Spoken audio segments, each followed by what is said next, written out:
Mark calling Orson. Come in, Orson. Mark calling Orson. Come in, Orson. Oh, Nanu. Mark calling Orson. Come in, your Cineraminus. Just get on with your report, Mark. Oh, yes, sir. This week, sir, I learned what it's like to be famous on Earth. That's good. Well, sir, sometimes it is and sometimes it isn't. You see, most Earthlings try very hard to be recognized for what they do, but when they become stars, sir, they realize they're recognized wherever they go. You mean they lose their privacy? Well, sir, sometimes they can even lose their clothes. You see, being a star, sir, is a 24-hour job, and you can't leave your face at the office. Isn't fame its own reward? Oh, yes, sir, it is, but when you're a celebrity, everybody wants a piece of you, sir. Unless you can say no, there'll be no pieces left for yourself. I thought all stars were rich, live in mansions, and drive big eggs. I know, sir, that's the common misconception. But you see, to get that, you have to pay a very heavy price. You have responsibilities, anxieties, and, well, to be honest, sir, some of them can't take it. I'm not buying it, Mort. Why, sir? It sounds to me like they have it made. Well, most of them do, sir, but some are victims of their own fame. Very special and talented people. People like Elvis Presley, Marilyn Monroe, Janis Joplin, Jimi Hendrix, Lenny Bruce, Freddie Prinze, and John Lennon.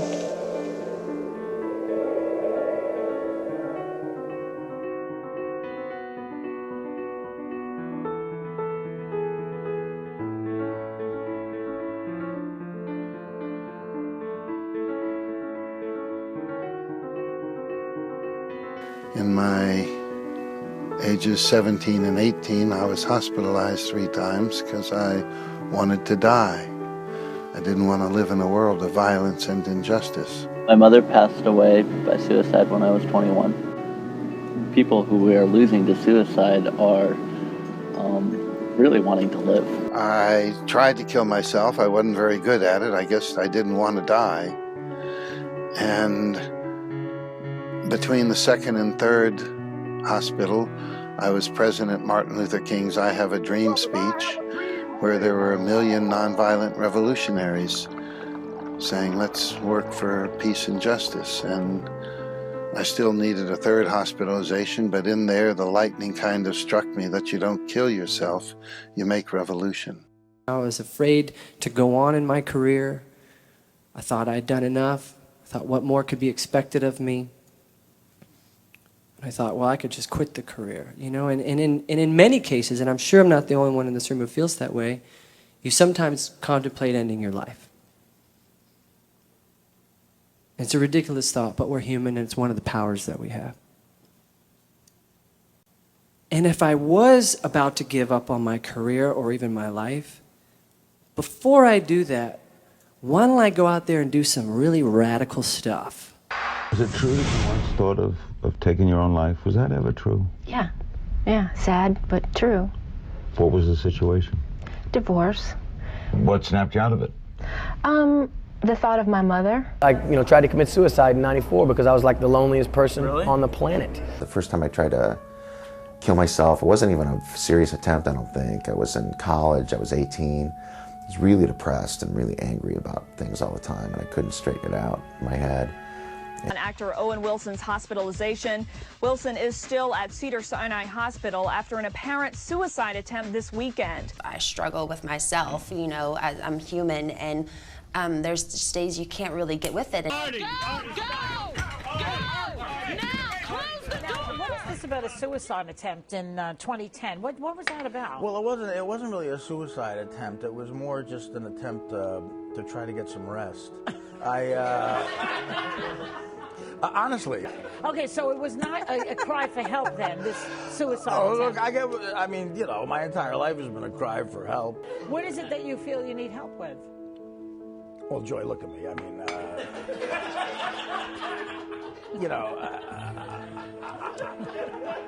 I'm in show business, and I look like, I'm here to fix the cable. I've read a couple of places where you said you've struggled with depression from time to time. I was on Prozac for a long time.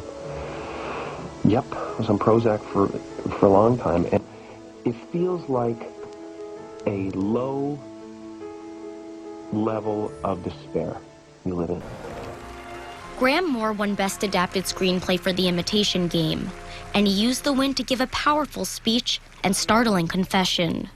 When I was 16 years old, I tried to kill myself because I felt weird and I felt different and I felt like I did not belong. Dana Perry, the winner for Best Documentary Short, also spoke of suicide in her acceptance speech, revealing that her son took his own life at the age of 15. We should talk about suicide out loud. I wanted Robin to play me because he was America's beloved comic. So when they said he was going to be it, that was great. I went to live in his house for some days, spent time with him on the set, and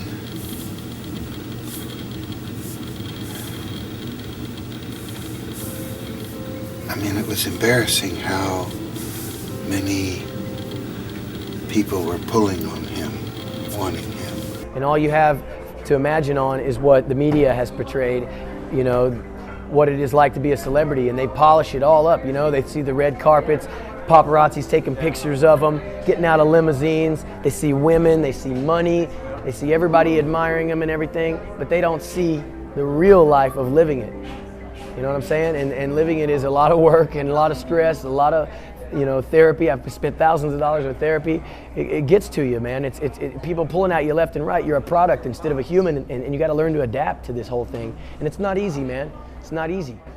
It's confusing, isn't it? Because, why am I confused? I mean, in a way, the story of like a famous person committing suicide or a death brought about somewhat by their own, you know, behaviour, it's kind of, it exists, don't it, for us as a concept. Marilyn Monroe, or recently Philip Seymour Hoffman with the drugs, and Winehouse. It's kind of exists, and so I always sort of wonder, what is it, the particularity that defines the sadness that you feel in each case. And I reckon with Robin Williams, there's a nostalgia, isn't there? Like, because the age that we are now, people in their 30s and 40s and maybe a bit younger, like, watched stuff like Mork and Mindy and Mrs. Doubtfire, and so there's this sort of a nostalgic connection to our childhood, and of course that he was a person that we associate with a kind of near hysterical laughter and humour. When I think of him, I think, like, you know, the sort of the word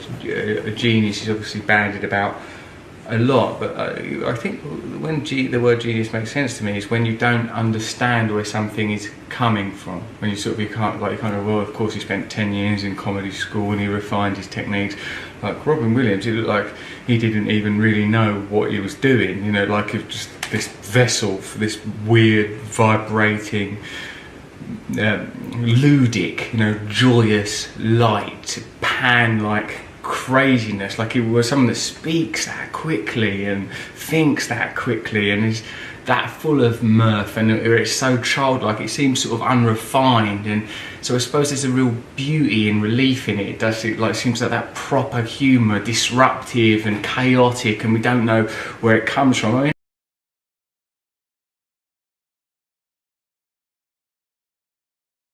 we need to do things differently. We need to break the silence around suicide. We also need to break the stigma around suicide. We need to make it okay for people to talk about mental health issues. One of the really important things that Robin Williams did, and really when something really tragic happens, it's hard to imagine that any gift could possibly evolve. It's hard to imagine that Robin Williams, and I don't mean to imply that his death is a gift, but what I'm saying is that because his death was a death by suicide, what he did was he made us as a nation stand up and say, you know what, we really need to do things differently, and we need to really look at how we reach people. You know, Robin Williams, when you look at all the films that he did, he was an amazing actor. He had the wonderful gift of being able to mask his pain and sort of this unresolved grief and whatever his stuff was. Actually, I became a performer by accident. See, my dad used to have this job where he had to move around a lot, and sometimes he'd leave the forwarding address.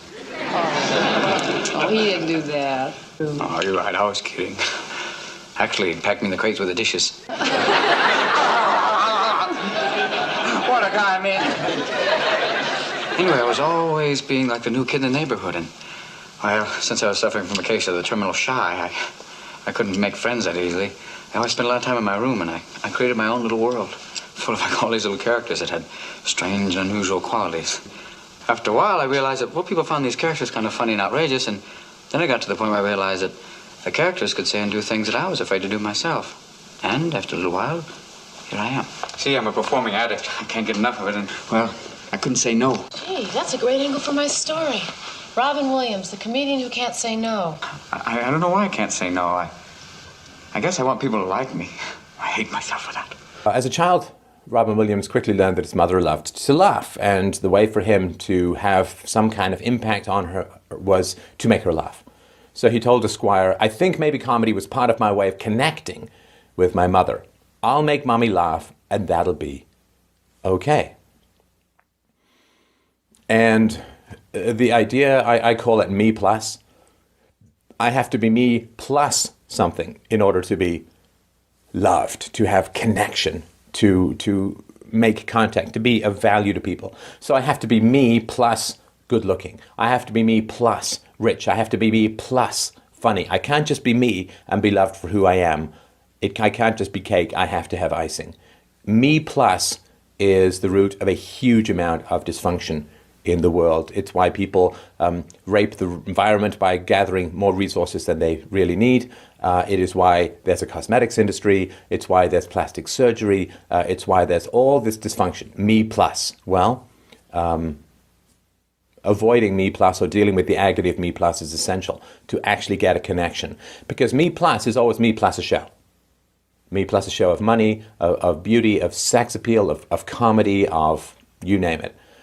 So me plus, and I think that the me plus ends up in a significant me minus later on in life. I used to be able to say no. What do you mean? Well, before all this craziness started, my friends used to call up and go, Robin, come on, we're all going outside. It's really, there's some gnarly waves. We can all hang out, and I'd have to go, no, my mama said I have to stay inside and read Nietzsche tonight. Later on, I guess I felt really afraid to say no to them, because then they all say, like, oh, Robin Williams, Mr. Smarty Pants Big Shot. Wow. You forgot your old friends. You can't lend me $10,000 for a new car. You won't do the Save the Shrimp benefit. This is none of my business, but it seems like if they're really your friends, they'd understand. But it seems to me you can't say no to a total stranger. You're right. It also looks like you're probably taken advantage of a lot. You know, if you learn to say no, you'd probably have a lot more time to yourself. Maybe that's the last thing I want. We were just talking about how you can't say no. And I'm not going to be another person just to take advantage of you. Oh, don't worry about that. I'll learn to say no some other time. Ladies and gentlemen, Mr. Robin Williams. We're on. Take care. Wish me luck. Bonne chance. Adieu. I mean, it was embarrassing how many people were pulling on him, wanting him. Whether they were close friends or people on the street. You know, I saw him as a pretty extreme introvert. That in his home he would sneak off and play computer games, I think to avoid people. He had a great big heart, and he could see that his skill in loving humor and playfulness, that could really change an environment. And I saw him many times on the set when there was stress, break out into a extroverted routine that kept things funny. Not bad. If I didn't have testicles, this would be a lot more fun. Have a heart, Robin. What? Did I not do Popeye? Give me a break. 2 Academy nominations, but No trophy. He's got a couple of them. Can I look at one? How come the Astros don't have talent? Mr. Hoffman. You know, while we're hanging around, Robin Williams is now going up, ladies and gentlemen. My people! I can't deny I wondered who he let in. And we all have stuff. And, you know, those are some of the things that actually can be warning signs. You know, and those are the things that we want to educate people on, is like, you know, do people have unresolved grief? There are some great resources and support out there. And again, if we make getting support and help normal, more and more people are going to reach out and get those unhealed wounds, begin that healing process. I am a survivor of suicide. My first experience with a suicide death was I was 4 when my father ended his life. And it was such a life-changing event for my mother, my brother, myself, our family. We moved away from all of his family. But also, we didn't talk about it. You know, 50 years ago, 51 years ago actually, you know, there was so much stigma and so much blame and so much guilt that it wasn't something that people could talk about openly and freely. And sadly, I really believe, as we spoke about Robin Williams, that my brother carried a tremendous hurt and a healing that never took place. And sadly, when my brother was the same age as my dad, the same month, my brother also ended his life by suicide. And it really made me stand up because, you know, looking back, my role was a sister, but I became a grief counselor, and their deaths really shaped who I am. But I also realized that I had a voice, and that having a voice and honoring their lives is, for me, is preventing others from ending their life by suicide. But I have survived. I survive every single day, and everything that I do honors them.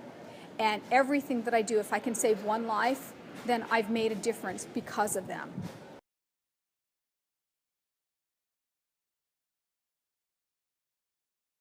It almost seems like, you know, like a sort of a cold, cynical reading of it. It's like, well, people are people, and people get depressed and have drug problems and commit suicide. But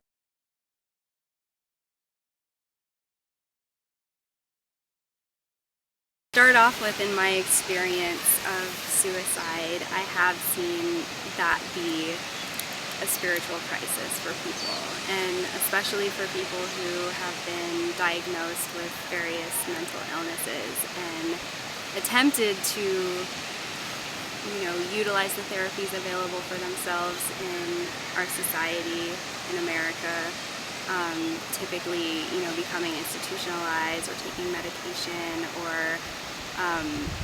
you know, trying to fit in with different group homes or therapies, and essentially not finding success for their process or their healing and what they really need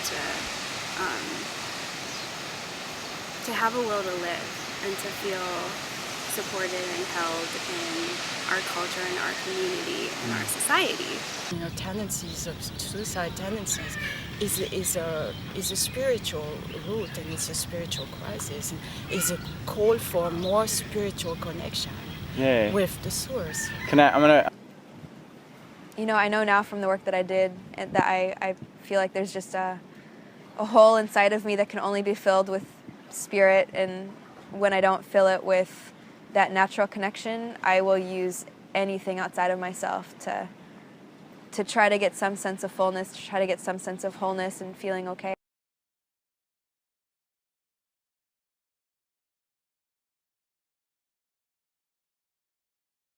I am what you call Robin Williams.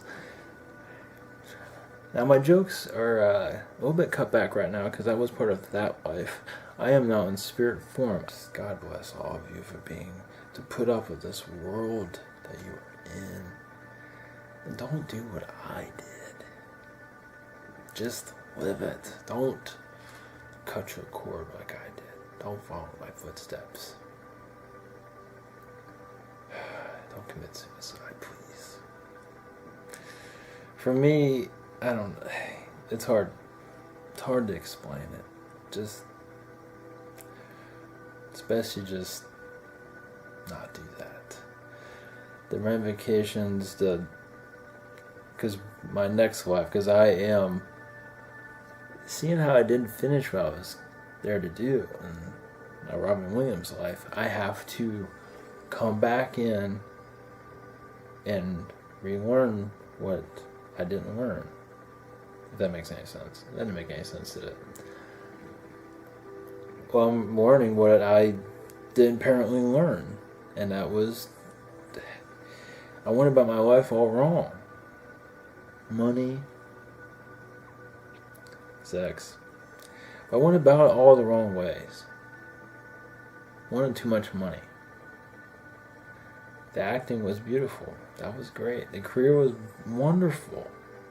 It just, near the end, it just was unfulfilling. And that hurt. That was pain. It's like, who am I?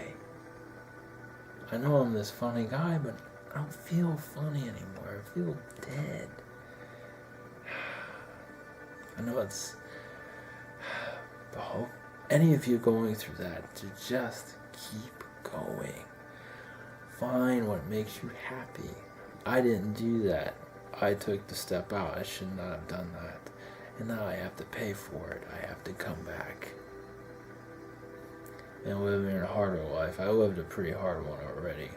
Of course, the rich boy. But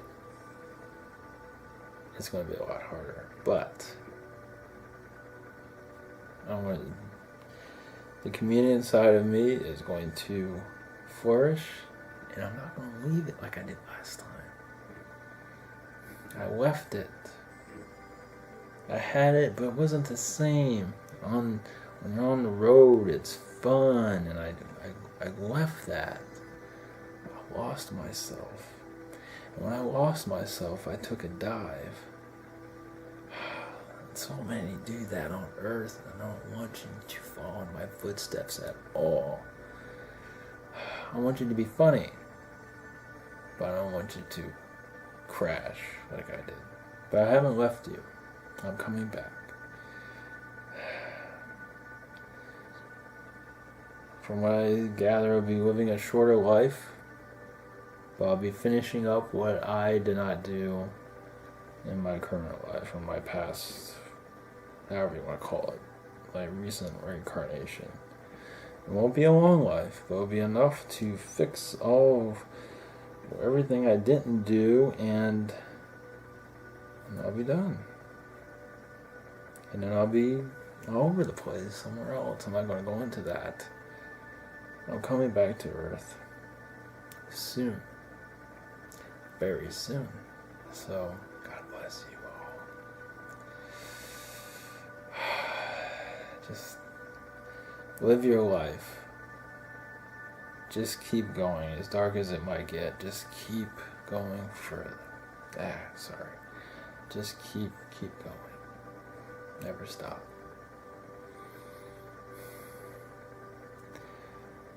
Always believe in yourself. This world is the toughest town. This is the toughest place in town. You must just not let it keep you down. You must find a way out of depression. God bless you all. The people who are considering suicide and really feeling like it's some need of ray of hope and just needing just some last thought to help them find their way out of the darkness and to trust that there's something that better than the decision to actually take their lives. We'll start with the idea that taking a life has its karmic ramifications. And so when we take our own life, it's the same. We are still taking a life. And it's a huge loss. It affects so many people, the lives and of the people that you leave behind, but most importantly, in the moment, your own state of mind.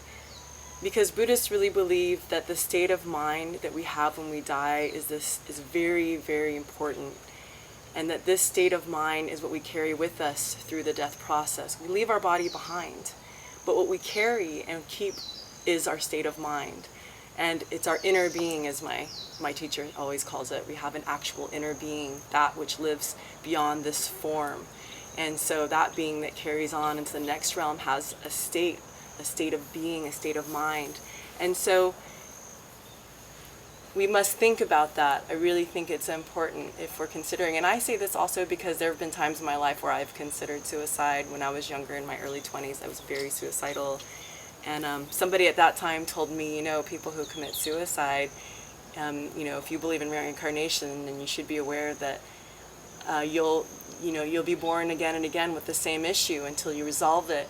and figure out how to solve that and how to move past it in your mind. It's a huge obstacle.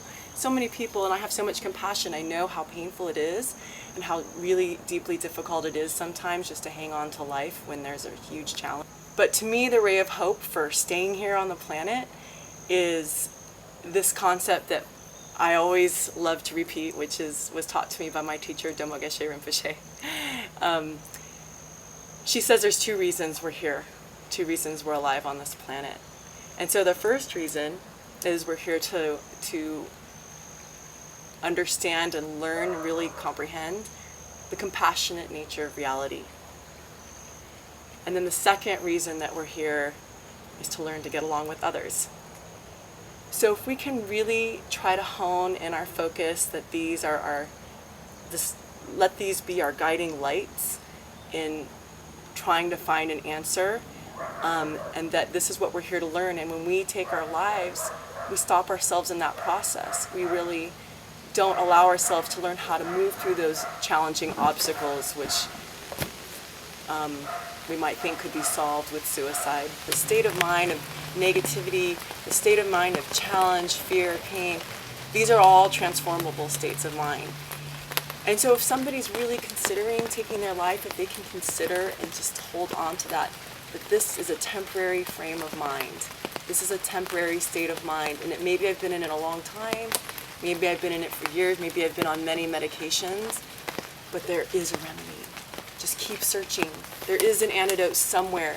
Perhaps you can do a shamanic journey, perhaps you can find a teacher, but keep seeking. Ask a lot of people. Let yourself be known. Let the world know that you're suffering, because someone might have an answer that actually is an antidote for you. I did share this with somebody, a very dear friend of mine, who was considering suicide. I let him know this perspective that taking a life is not the answer, because you're still going to be stuck with your own state of mind in the hereafter, and you know, you're going to be reborn and have to face that challenge again, and you're not necessarily going to escape your state of mind. And it actually helped deter him, and now his life is on track. So I oscillate when I talk about this between wanting to comfort those who are left behind when they have a dear one take their life, and then also wanting to really kind of almost put a healthy fear into people who are considering it, to realize, you know, there's more you can do now. And so this an auspicious light ray in here.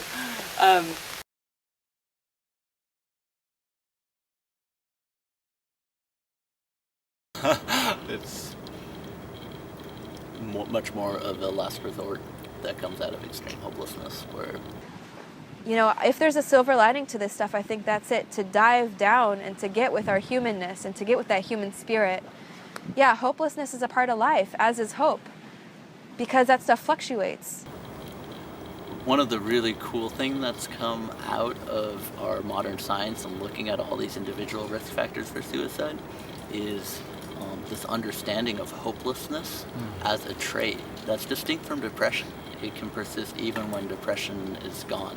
And hopelessness is found in the vast majority of suicides, regardless of all the other factors that are playing into it. And it's actually also the best predictor of suicidal attempts in the future. And they've had some amazing results come in where they have people rate their level of hopelessness as a method for predicting suicidal attempts later on. And so that begs the question of where does hopelessness come from? And I believe really strongly that it's never an individual's fault for being hopeless. I feel like that's a societal responsibility, is to generate hope for all the individuals. And so what a material-focused culture, a thing-oriented society cannot do, and that's what we're seeing all around us, is generate hope. Because in valuing material things above life, we're seeing the desecration of life, and that cannot inspire hope. What many tribal cultures have gotten right is that they honor life on a regular basis. And I think honoring life is one of the most hope-inspiring things. And so that's fundamentally very preventative for suicide. And suicide is just a window into a much broader issue of hopelessness. You know, suicide is a quick way to die. There's many, many slower ways to die. I've talked to an emergency room physician who said, you know, I see people dying of hopelessness all the time, being that through drug abuse, being that through food abuse, drinking. There's so many ways that people can die a slower death, or that people have already given up on life, but they're still living.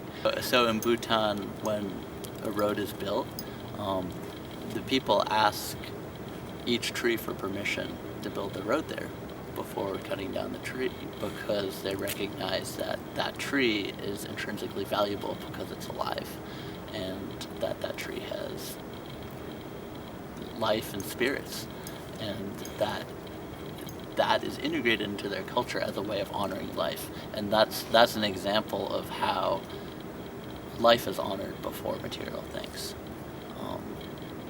You know, and that it exists in so many forms. Just it can exist through the smallest act of giving gratitude before eating a meal, recognizing that life went into nurturing the food that I'm now eating.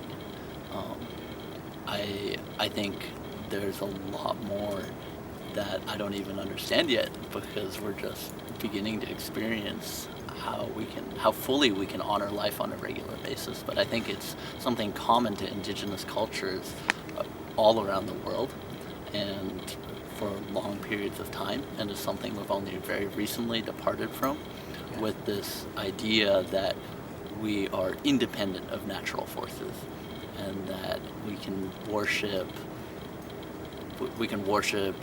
just like young age and youth and the perpetual state of newness, rather than the whole cycles of life. We live in a culture that's focused on material things, and we see that material things being valued on a regular basis above life.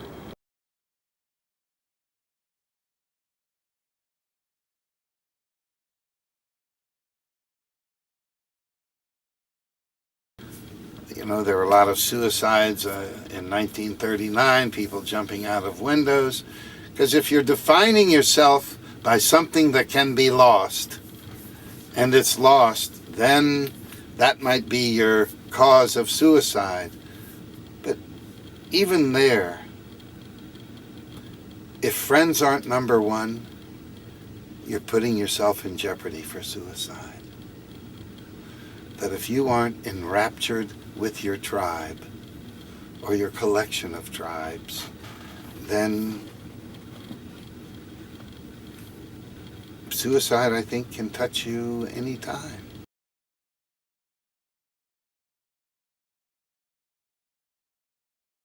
Thich Nhat Hanh, who was a renowned Buddhist monk, has been attributed with saying that the next Buddha may not be an individual, but a community. You know, we started in the early days as we came into tribal consciousness, and we were in this small tribes that were devoted to being in mutually beneficial relationship with each other and with their environment, and in small groups. And in that setting, the emphasis on the we, or the community, was everything. For me, there are two key phrases about what's happening in life here. We're here to optimize all of our relations. Love does that. Synergy does that. The divine does that naturally. When we're living in the Tao, that's when we're hitting on all cylinders and everything comes together in a whole new pattern. And so we're here to do that. We're here to synergistically self-actualize each person, all parts, all combinations. That's true wealth, a planet that is vitally supporting its own self-actualization.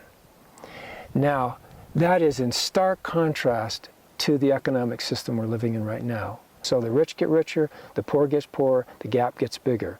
We're playing a win-lose game, and just like Monopoly, at the end of the game, the design of the system guarantees that one person's going to end up with everything at the end of that board game.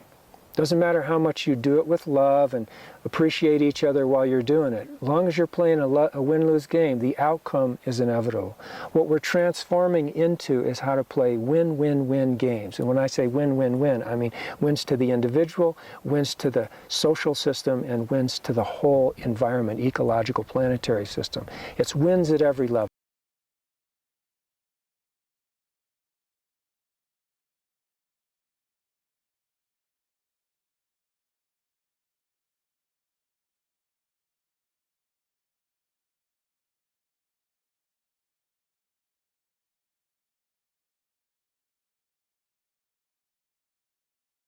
Your whole sense of identity was about the we-ness of, and the interconnectedness of being in the tribe. And then as tribes gathered together and they formed nations, and then we shifted from hunting and gathering to agricultural,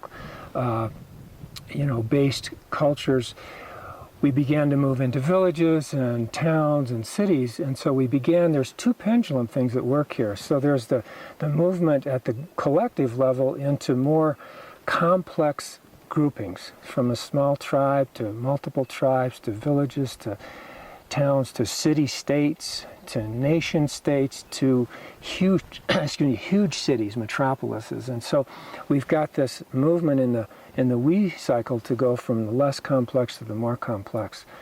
And what that creates is a much bigger playground with a lot of more things that people can do with their lives as we individuate. So now you come back and track the other pendulum swing, which is individuals moving into their own individualization process, the movement into a self, which is what our egoic consciousness, the stage in our development of developing an egoic consciousness, is about developing a unique and separate self. And so we get to strike out on our own and do more things. And in that context, over time, you can see that the sort of support system for the individual broke down from a strong tribal now to extended families and then to nuclear families. I think the nuclear family was the most unhealthy and dangerous sociological move in history. We are tribal. We are not nuclear family. It's not working in any country. And the environmental footprint from nuclear families and living alone is staggering. We are tribal animals that care for ourselves best in a collective. All of that's torn down, so we shove our parents in nursing homes at great expense in a horrible situation. Like even in our life, my lifetimes at least, in the 50s and 60s, this whole movement went into nuclear homes where the extended family broke apart more, and then broken homes where we get increased divorce rates, single parent families. And we get this movement where in that flow the individual gets more and more autonomy, more and more sense of themselves outside of all this, small towns or extended families or trying to fit into all that thing. They get a chance to have more freedom, and they have this more very complex society that gives them all sorts of new options to express themselves and explore. So as the pendulum swings over here to the optimal individuation of developing a separate self, we get the playground for a separate self. And what comes with it is a sense of alienation and a sense of all that sense of deep embeddedness in community and in nature has reached its opposite pole. And so now in the spirit of the yin-yang symbol where, you've got the whole and then you've got the two parts, and when you get to one extreme, that dot on the other side, it shows when it turns into its opposite, and that sort of shows where the pendulum starts going back the other way. And so now as we're moving to this place where we have optimum individuation of a sense of a separate self, we also have maximum alienation, and now we come back and want to bring that separate self with its freedom and with its awareness of how to develop itself as a unique self back into relational dynamics that support us in being whole together and being awake together to our divine nature and to the possibilities of a highly creative reality in a complex social systems, and yet come back to what's deep in our DNA and deep in our collective memory about how to be intimate with each other and with nature and our surrounding environment and be part of the web of life again. And so we have this movement that goes from individuals to partnerships to intentional community, to local communities, and we're bringing this new consciousness. Communities have been around forever, but enlightened communities that reweave themselves into this intimate web of partnership with each other, working again for the common good of the whole, and being deeply connected with their environment, so they're working for the common good of their environment and themselves, is this next swing that's starting to move back as we ripple that not only to intentional communities, but now we can see the pattern and we can say local and bioregional areas will be the next Buddhas after that wake up into that. And nation states and continents and planet Earth is ultimately awakening into this divinely awake planet, knowing that it is an embodiment of the divine, living the divine qualities, which are what? Love and joy and peace and synergy. And so all just expressing those divine qualities, we will naturally move into optimal, loving relationship, peaceful, harmonious relationship with each other as this ripple now goes back through the collective to the whole complex system of all of human society, global society, and the planetary system of Earth. Part of my mother's story too is that of immigration and landing in the United States. You know, she came not speaking very much English at all, and never finding community in the same way that she had it in Germany. I see community and connectedness as something that enhances our health and well-being, and it buffers difficult situations. So, you know, when you're supported by a community, something challenging comes along, you're much more likely to succeed and get through and navigate. But without that community support, it can similarly lead to, you know, further challenges rather than successful transitions. And so I feel that my mom never found that same community that she had in Germany. You know, she had many good friends and people who knew her and people who loved her, but at the same time suburban America was somewhat isolating for her and very different from, you know, a town in Germany where people bike everywhere and you know your neighbors in a different way. And so I see suicide, and this is the vision for Beyond Suicide, is tying suicide awareness into the movements for sustainability and community-based living and such that we're seeing flourishing right now. I think suicide awareness just goes hand in hand with it, and the goal of Beyond Suicide is to present an inspiring and hopeful vision for where suicide prevention can go, in that we're very capable of creating a world without suicides. And that's not something that's really being presented to us on a regular basis, where the focus is more on suicide prevention at the front lines in terms of hotlines, in terms of medications, and really crisis support. And that's definitely saving many, many lives, but it's also not bringing about a long-term decline in suicides, and it leads to a general feeling of hopelessness and apathy on the issue because it feels like we're not making any progress, and you know, suicide rates are quite high right now. So having a positive narrative and just a greater context for understanding suicide is essential for bringing about a long-term decline.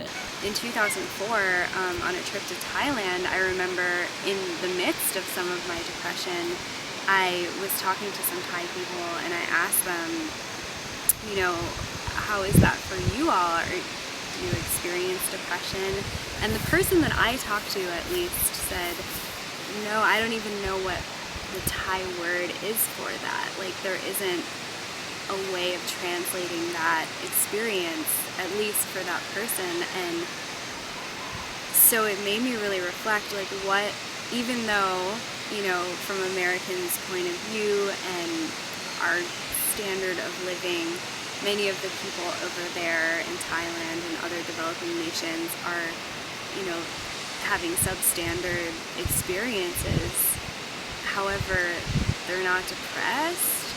And so I start to think that it really is based on faith, community, an experience of ritual, being part of a culture that has a long-standing tradition, being outside, connecting with the earth, eating food that you're familiar with, that has a cultural history, having, you know, extended family all around you to support you as you work, as you birth children, a network of women who are all raising each other's kids together, versus the experience that lots of American people have, where it's the small family unit, both parents are working, all of the money is generated simply to either pay off debt or keep out of debt, and the structure doesn't really allow a whole lot of space to commune with nature, to grow one's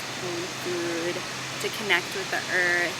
And so many places are just paved over concrete, and we're so lucky to be in an environment like this. But even here in Paradise, there's still feelings of depression that run rampant, and to me, I think the most essential ingredient is really living together as a community. How they seem, and not to close ourselves off from one another, and to be present for each other. You know, oh, you're right, like that we're here on this little planet in infinite space, a little team of people, and not to encourage stories and ideas that isolate and make us adverse to one another and agitate each other and in conflict with each other, but instead promote stories and ideas that are about our mutual togetherness. If there is any conclusions that can be drawn, and I hope there is, because otherwise we're living in a nihilistic, meaningless space where really, really funny people get so sad they kill themselves.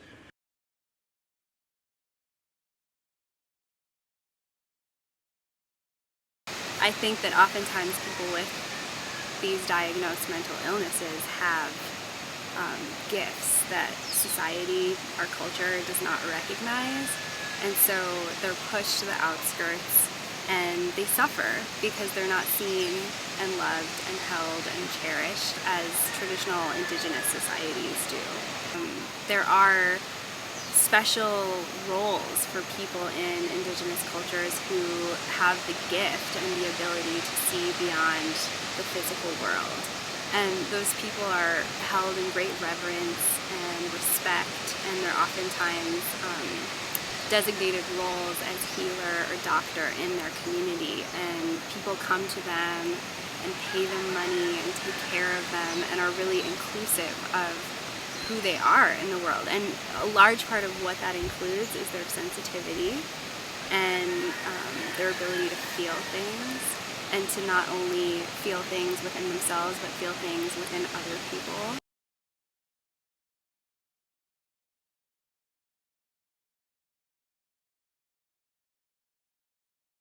And one of the major differences that I see with our society and how people who have those gifts integrate is that oftentimes it's just such an overwhelming stimulus to feel the real truth of what is happening in our world, because there's just so much chaos and confusion, and time is moving so fast, and there's excess stimuli and technology and these things that oftentimes people who are sensitive can't integrate in a way that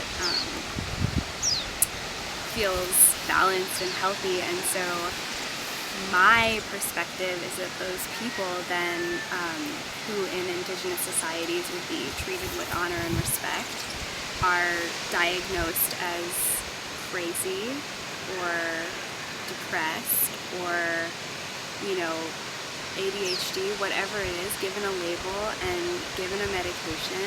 And sometimes those medicines can be really amazing and help people function normally, and sometimes they can actually propel people to take their own lives.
be pushed further off the deep end. And so that's a really important question, I think, to look at when we're talking about suicide and why it happens in the culture.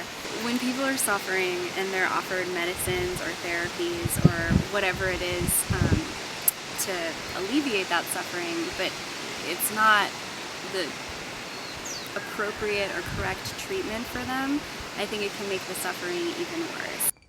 Damn it. Your hands, you're twitching. No, I'm not. Alan. It's the medication. The medication? Well, the judge gave me a choice. Either 2 years in prison or hormonal therapy. Oh, my God. Oh, my God. Yes, that's right. It's chemical castration to cure me of my homosexual predilection. Now, I'm going to speak to your doctors. You can't let them do that. You can't. You can't let them leave me alone. I don't want to be alone. I don't want to be alone. All right. It's all right. Come and sit down. It's all right. Come and sit down. It's all right.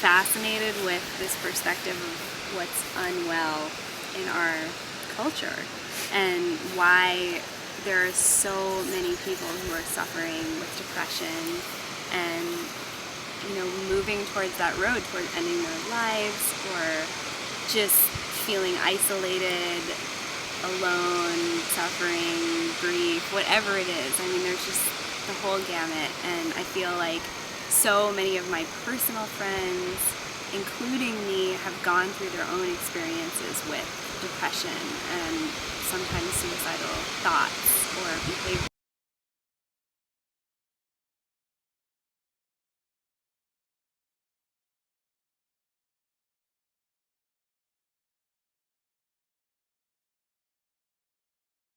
Is this everybody's experience of life on Earth? What is happening in other cultures? In 2004, on a trip to Thailand, I remember in the midst of some of my depression, I was talking to some Thai people and I asked them, you know, how is that for you all? Do you experience depression?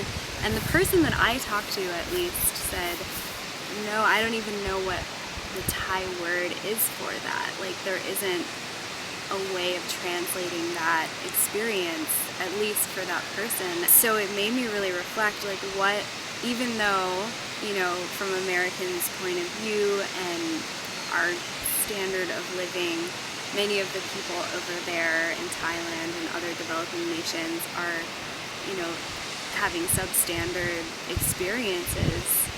However, they're not depressed.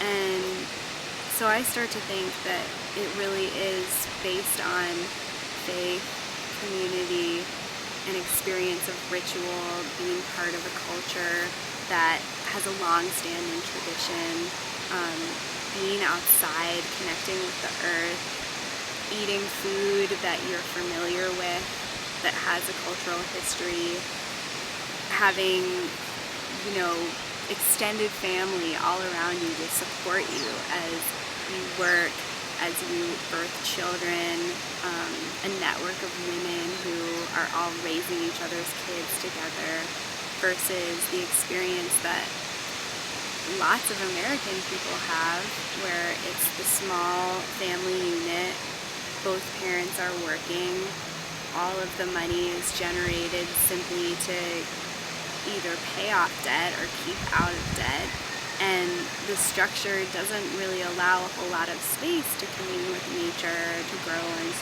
own food, to connect with the earth. And so many places are just paved over concrete, and we're so lucky to be in an environment like this. But even here in Paradise, there's still feelings of depression that run rampant. And to me, I think the most essential ingredient is really living together as a community. I am sure depression is never an illness. It's a pharmaceutical company diagnosis. That depression is a symptom of loneliness. But one thing is totally clear, is that we are tribal animals. For 80 million years, we have been primates in groups. And that when you drift away from a group, you freak out. Your group is your identity, it's your nest. So you can develop your individualness in the context of the nest of the we. We are tribal animals that care for ourselves best in a collective. All of that's torn down, so we shove our parents in nursing homes at great expense in a horrible situation.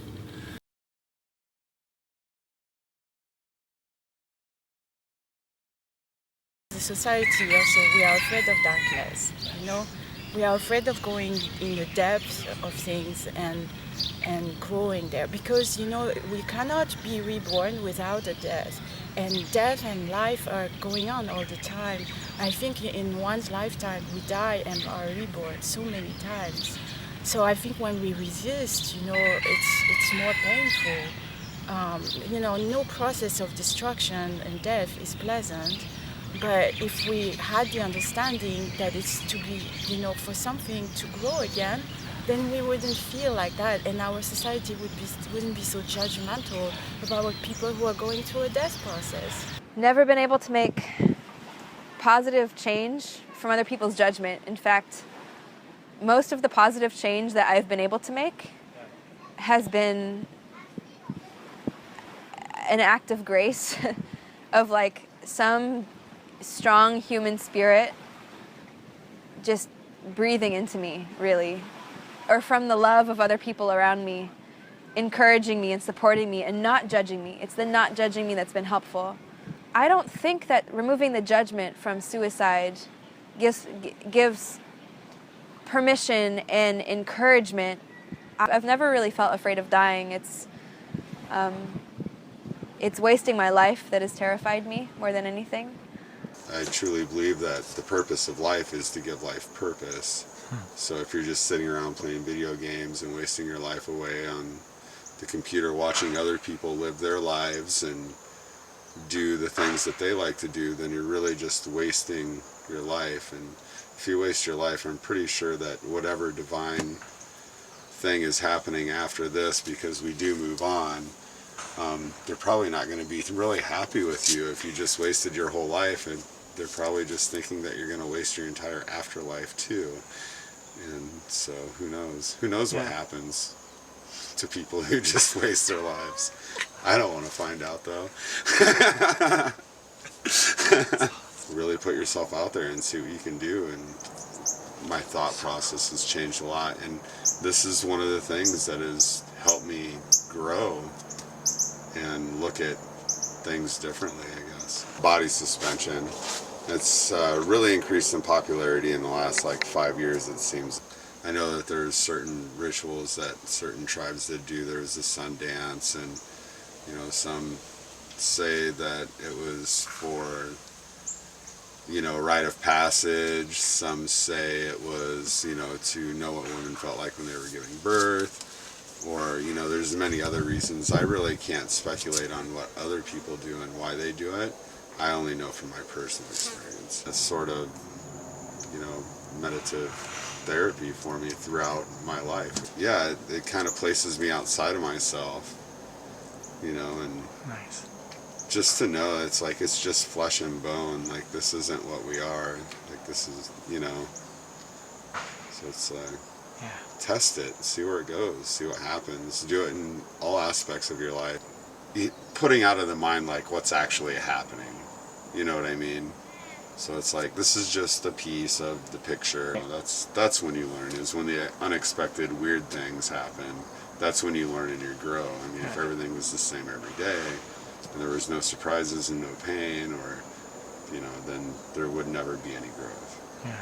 It's kind of odd to think, you know, when I was, you know, my late teens and early 20s, I mean, I honestly didn't know if I was going to be alive till I was 35, almost 40 years old now. And now it's like, now I know, like, there's things that I want to do when I'm 60.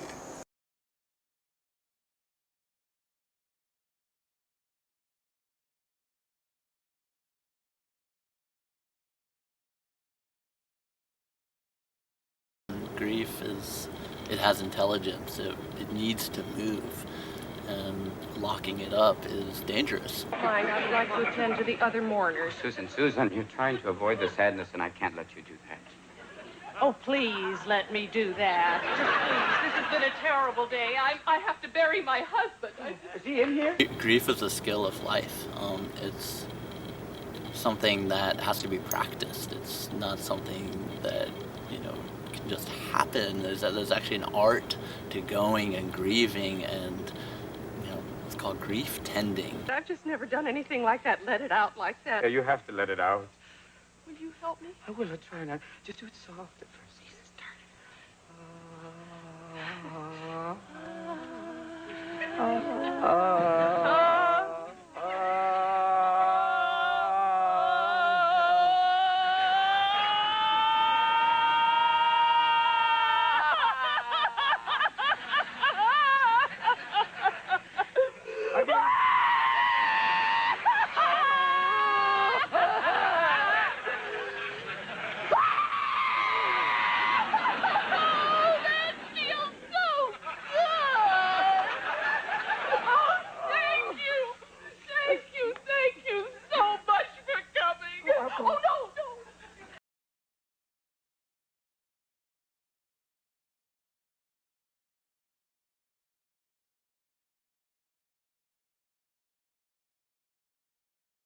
One of the most important things that anybody can do is ask the question, are you thinking about suicide?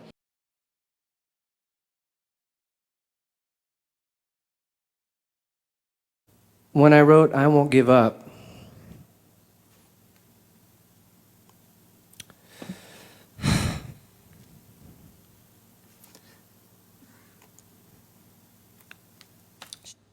I meant to bring a handkerchief with me. I was really bummed out. And I hate sharing that because I've had everything. And yet, one still experiences melancholy. And anytime I would feel bummed out, I would feel ungrateful. It's like, why are you bummed out, dude? You got everything you need. You got a roof over your head. You got plenty of food. You got tons of great friends, beautiful people in your life. I basically just had to own up and just start living at my edge. And I get to be here, and I get to still be here and celebrate how awesome my life is. Since I was a teenager, I've been keeping a journal, and it seems like the journal just really wants me to put my darkest thoughts and emotions in that, or to brood over some kind of loneliness or a feeling that I'm incomplete somehow. And I don't know what causes it. I think it's our natural human condition to experience all kinds of weather, you know, inside of us. Be radiant, proactive for a loving world. Thich Nhat Hanh, who was a renowned Buddhist monk, has been attributed with saying that the next Buddha may not be an individual, but a community. I don't know how much value I have in this universe, but I do know that I made a few people happier than they would have been without me. And as long as I know that, I'm as rich as I ever need to be.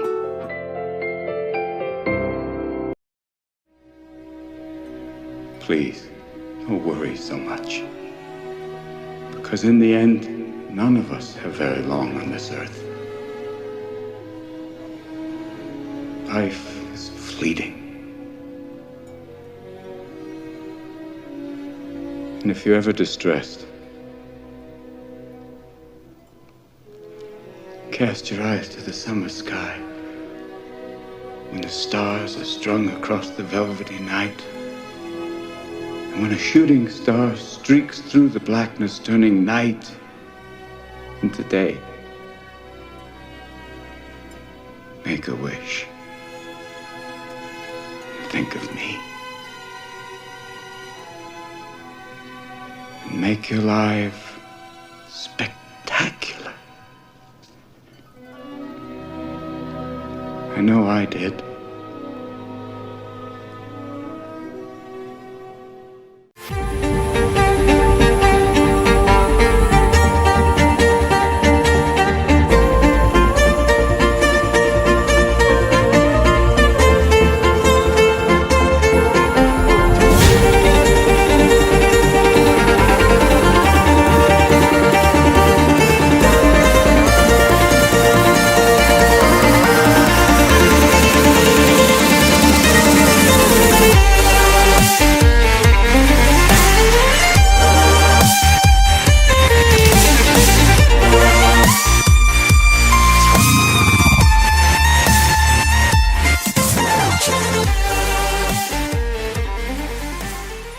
No, these are different cameras. These are documentary cameras. They're different. They could be grainy. You can bust them. See, there's another Shoot guy. at them and stuff. Yeah, you can shoot at them. People, they're used to dropping them and things. That looks better for the documentary footage. They Like tested this. them Do in this. Nam, didn't they? Uh-oh. Things aren't going well. That's always good for documentary footage. That's it. Then they have this shots of like... Seems the crowd is moving around. That's always good for documentary footage or for the animal specials like this.